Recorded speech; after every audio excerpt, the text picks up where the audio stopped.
নাটোরের সুগার মিলে দুর্ধর্ষ ডাকাতি 4 মাস পার হলেও উদ্ধার হয়নি কোনো যন্ত্রাংশ। ফলে পাবনার বন্ধ থাকা সুগার মিল থেকে যন্ত্রপাতি এনে চলতি মৌসুমে আখ মারাই কার্যক্রম সচল রাখা হয়েছে। সিসিটিভি ফুটেজ ও তথ্য প্রযুক্তির সহায়তায় এখন পর্যন্ত সংঘবদ্ধ ডাকাত চক্রের 23 সদস্যকে গ্রেপ্তার করা হয়েছে। জব্দ করা হয়েছে ডাকাতির কাজে ব্যবহৃত 2টি ট্রাক। দ্রুত মিলের লুণ্ঠিত মালামাল উদ্ধারের দাবি জানিয়েছেন সংশ্লিষ্টরা। নতুন ব্লেন্ডে আরো রিচ অ্যারোমায় সেলন ফ্যামিলি ব্লেন্ড টে।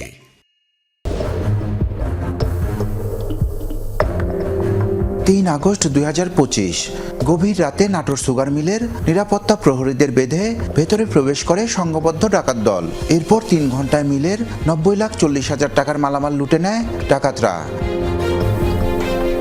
সেদিনই মিল কর্তৃপক্ষ মামলা করলে অপরাধীদের ধরতে মাঠে নামে আইনশৃঙ্খলা বাহিনী। দেশের বিভিন্ন স্থান থেকে সংঘবদ্ধ ডাকাত চক্রের 23 সদস্যকে গ্রেপ্তার করে পুলিশ ও সিআইডি। কিন্তু ঘটনার 4 মাস পেরোলেও উদ্ধার হয়নি লুণ্ঠিত মালামাল।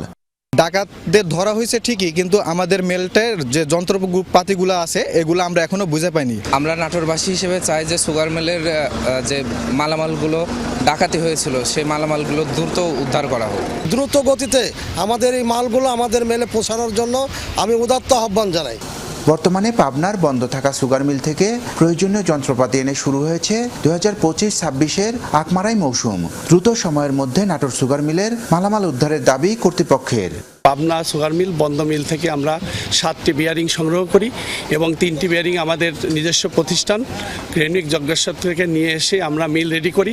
যদি আমরা পাবনা সুগার মিল থেকে এই মালগুলো না আসে সেট করতে না পারতাম বা চাষিদের চাহিদা প্রেক্ষিতে 1 সপ্তাহ আগে চালু করতে না পারতাম বা চালু করতে না পারতাম যখন, তাহলে তো নিঃসন্দেহে এলাকার একটা বড় ক্ষতি হয়েছে চাষিদের। সচেতন মহল বলছে, ডাকাতদের স্বীকারোক্তিমূলক জবানবন্দির পরও মিলের যন্ত্রাংশ উদ্ধার না হওয়া আইনের শাসন প্রতিষ্ঠার ক্ষেত্রে বড় ব্যর্থতা। তবে সিআইডি কর্মকর্তা বলছেন, লুণ্ঠিত মালামাল উদ্ধারে তৎপরতা অব্যাহত রয়েছে। তারা স্বীকারোক্তিমূলক জবানবন্দি দিয়েছে, অথচ মালামাল কোথায় সেটি সংশ্লিষ্ট তদন্তকারী কর্তৃপক্ষ এখনো উদ্ধার করতে ব্যর্থ হয়েছে। এটা আমার মনে হয় যে আইনের শাসন প্রতিষ্ঠার ক্ষেত্রে একটি বড় ধরনের বাধা। আমাদের তদন্ত কার্যক্রম চলমান আছে। আমরা আমাদের তদন্তকারী কর্মকর্তা সহ আমাদের টিম কাজ করছে যে ডাকাতিকৃত যে মালামালগুলো আছে সেগুলো আমরা উদ্ধার প্রচেষ্টা অব্যাহত রেখেছি।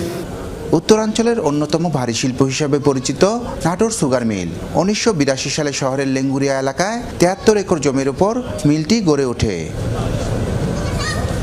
নাজমুল হাসান, যমুনা নিউজ, নাটোর।